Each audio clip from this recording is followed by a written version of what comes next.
हम किसी फतवे से नहीं डरते। ये भारत देश है, यहाँ कानून का राज है। ये देश संविधान से चलता है, ना कि शरीयत से चलता है, न फतवे से चलता है, न फतवा नगरी वालों के यहाँ से चलता है। मैं भी श्री राम का वंशज हूँ।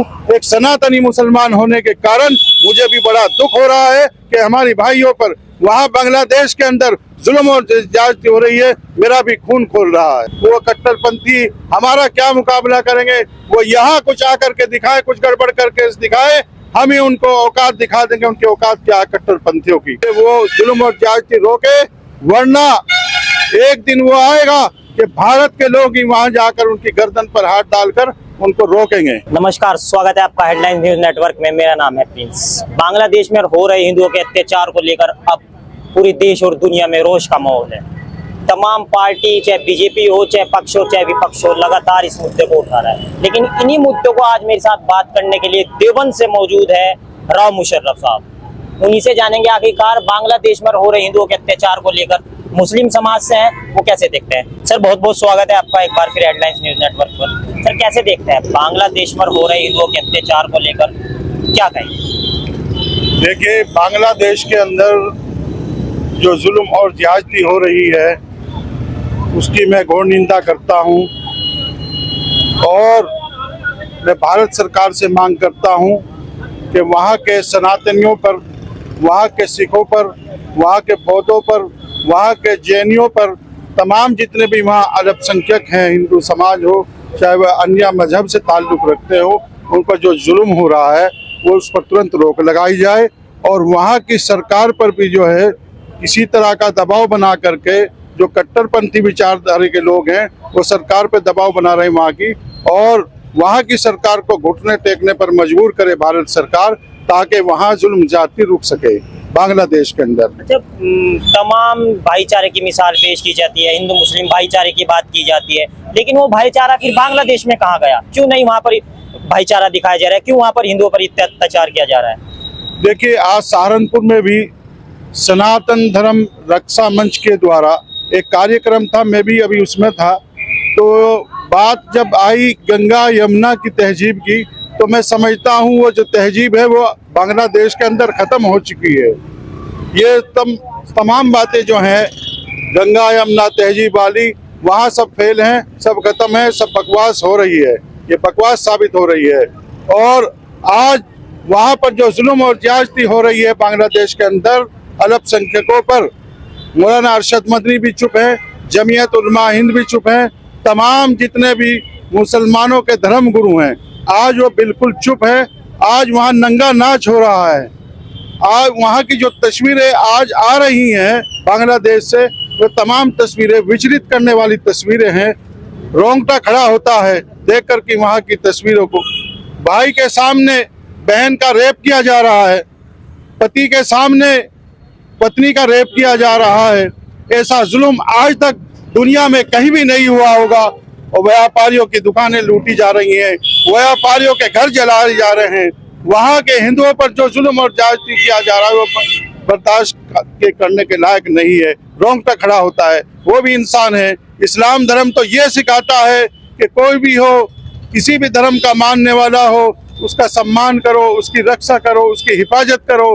हुजूर सल्लल्लाहु अलैहि वसल्लम ने भी फरमाया है कि अगर तुम्हारा पड़ोसी गैर मुस्लिमी क्यों ना हो, उसकी रक्षा करना, उसकी हिफाजत करना, वो भूखा ना सोए, प्यासा ना सोए, उसकी जिम्मेदारी पड़ोसी मुसलमान की है। लेकिन वहाँ तो उलट ही हो रहा है, इस्लाम धर्म के खिलाफ हो रहा है, मोहम्मद साहब के खिलाफ चल रहा है वहाँ का मुसलमान। मैं समझता हूँ अब वो मुसलमान नहीं हो सकते जो हजरत मोहम्मद सल्लल्लाहु अलैहि वसल्लम को नहीं मान रहे हैं, मोहम्मद साहब के बताए हुए रास्ते पर नहीं चलता, वो मुसलमान हो ही नहीं सकता। आज वो बात बांग्लादेश के अंदर साबित हो रही है। वहाँ की सरकार को मैं कहता हूँ कि वहाँ के जो तमाम अल्पसंख्यक हैं, हिंदू समाज हो, चाहे वो जैन हो, सिख हो, ईसाई हो, उनकी रक्षा करनी चाहिए, उनकी हिफाजत करनी चाहिए।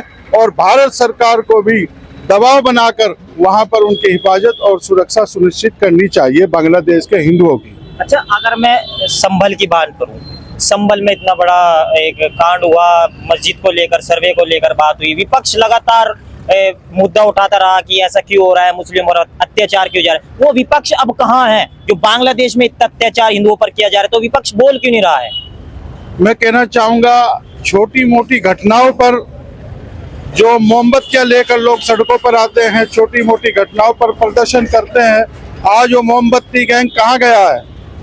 आज कहाँ है मोमबत्ती गैंग और धरना प्रदर्शन, छोटी छोटी मोटी घटनाओं पर धरना प्रदर्शन करने वाले आज कहाँ है? आज कहाँ है जमीयत उलमा हिंद? आज कहाँ है all India personal law board? ये तमाम लोग आज घरों में क्यों छुपे हैं? एक भी शब्द बोलने के लिए तैयार नहीं है कि बांग्लादेश में जो घटनाएं हो रही हैं, जो मंदिरें तोड़ी जा रही हैं, जो जुल्म और ज्यादती हो रहा है, घरों में आग लगाई जा रही है, उसके बारे में क्यों नहीं बोल रहे? वे भी तो इंसान हैं।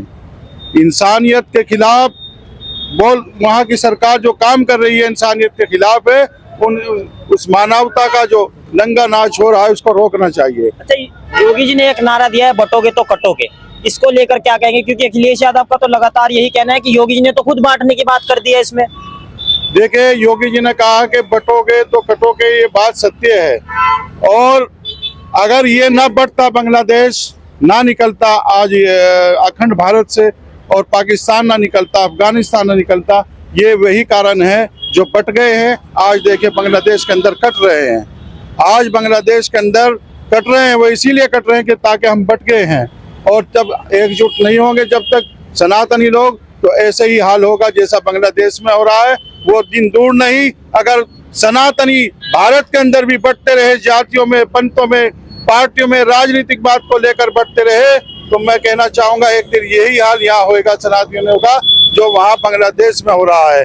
यहाँ का मुसलमान और कट्टरपंथी इतना हावी हो जाएगा अगर ये बढ़ते रहे, इन्हीं के बीच में पड़ करके इन्हीं के पीठ में छुरा घोंपने का काम यहाँ के कट्टरपंथी भी करेंगे जो बांग्लादेश में हो रहा है। तो आप मुस्लिम होकर एक सनातनी का प्रचार कर रहे हैं, आपको डर नहीं लगता कहीं आप देवबंद के रहते हैं, महमूद मदनी, अरशद मदनी आपके खिलाफ फतवा जारी कर दे? डर नहीं लगता उस चीज से? देखिए, हम किसी फतवे से नहीं डरते। ये भारत देश है, यहाँ कानून का राज है, ये देश संविधान से चलता है, ना कि शरीयत से चलता है, न फतवे से चलता है, न फतवा नगरी वालों के यहाँ से चलता है। अगर उनको सही काम करना है, मैं कहता हूँ कि वहाँ फतवा जारी करना चाहिए। बांग्लादेश में दारुल उलूम को फतवा जारी करना चाहिए कि वहाँ के सनातनियों पर जो जुल्म ज्यादती हो रही है वहाँ फतवा जारी करना चाहिए। क्यों नहीं है अभी? अब कहाँ है फतवाधारी है सब लोग?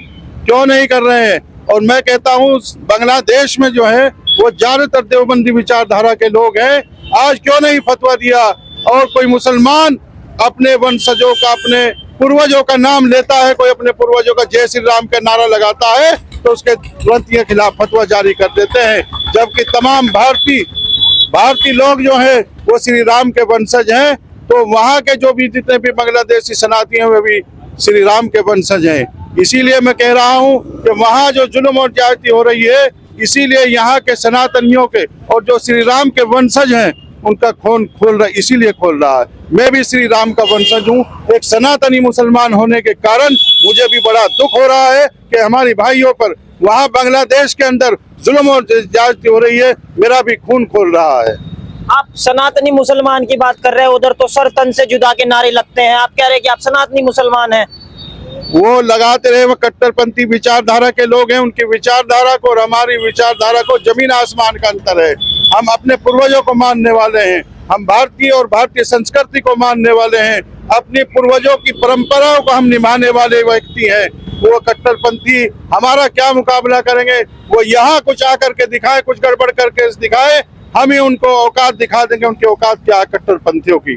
और मैं वहाँ बांग्लादेश की कट्टरपंथी विचारधारा से आग्रह करूंगा फिर कि वो जुल्म और ज्यादती रोके, वरना एक दिन वो आएगा कि भारत के लोग ही वहाँ जाकर उनकी गर्दन पर हाथ डालकर उनको रोकेंगे। अच्छा राव साहब, मैं आपसे एक आखिरी सवाल करना चाहूँगा। संभल में कांड हुआ, तमाम पत्थरबाजी हुई, लोगों की जान भी गई, लेकिन उसके बावजूद भी कहीं ना कहीं ये देखा जा रहा है कि लोग अभी भी चाहते हैं कि वो वहाँ पे जो हो रहा है वो एक बार फिर से दोहराया जाए। उन लोगों को आप क्या कहेंगे? देखिए, संभल में जो हो रहा है वो सब राजनीति है और बहुत पहले से ही लोगों को पता है, बाबरनामे में लिखा हुआ है। जहाँ वो विवाद है वह मंदिरी था और मंदिरी तोड़ करके वहाँ पर मस्जिद बनाया गया है। और जब जांच हो रही है और कोर्ट में जो जांच चल रही है उस पर वहाँ के लोगों को जो है उसके फैसले का इंतजार करना चाहिए। लेकिन समाजवादी सरकार, समाजवादी पार्टी के लोग और कांग्रेस पार्टी के लोग वहाँ के मुसलमानों को उकसा करके वहाँ पर फिसाद कराने का काम किया है संभल के अंदर, क्योंकि वहाँ पर अभी चुनाव हुआ है तो वहाँ की सीट हार चुके हैं वो, तो सीट हारने के कारण उन्होंने दंगा करना शुरू कर दिया।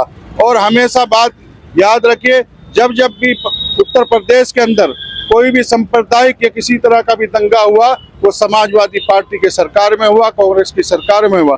आज उत्तर प्रदेश में भी और केंद्र में भी जो है वो भारतीय जनता पार्टी की सरकार चल रही है।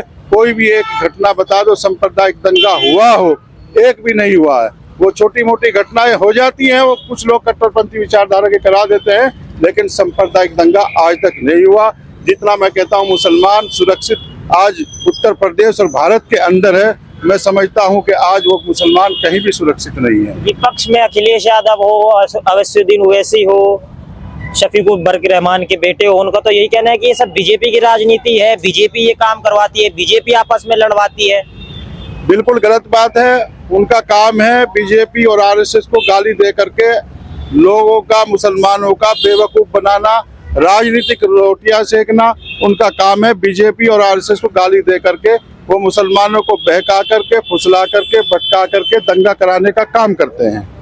तो सुनिए, आपने हमारे साथ देवबंद से राव मुशर्रफ साहब से बड़ी बेबाकी से अपनी बात को रखा और बांग्लादेश में हो रहे हिंदुओं के अत्याचार को लेकर उन्होंने साफ तौर से कहा कि महमूद मतनी भी एक बार आए और जरूर इस बात को कहे। तो कैसी लगी आपको हमारी खबर? इस खबर को लाइक कीजिए और अपनी राय जरूर रखिए। नमस्कार।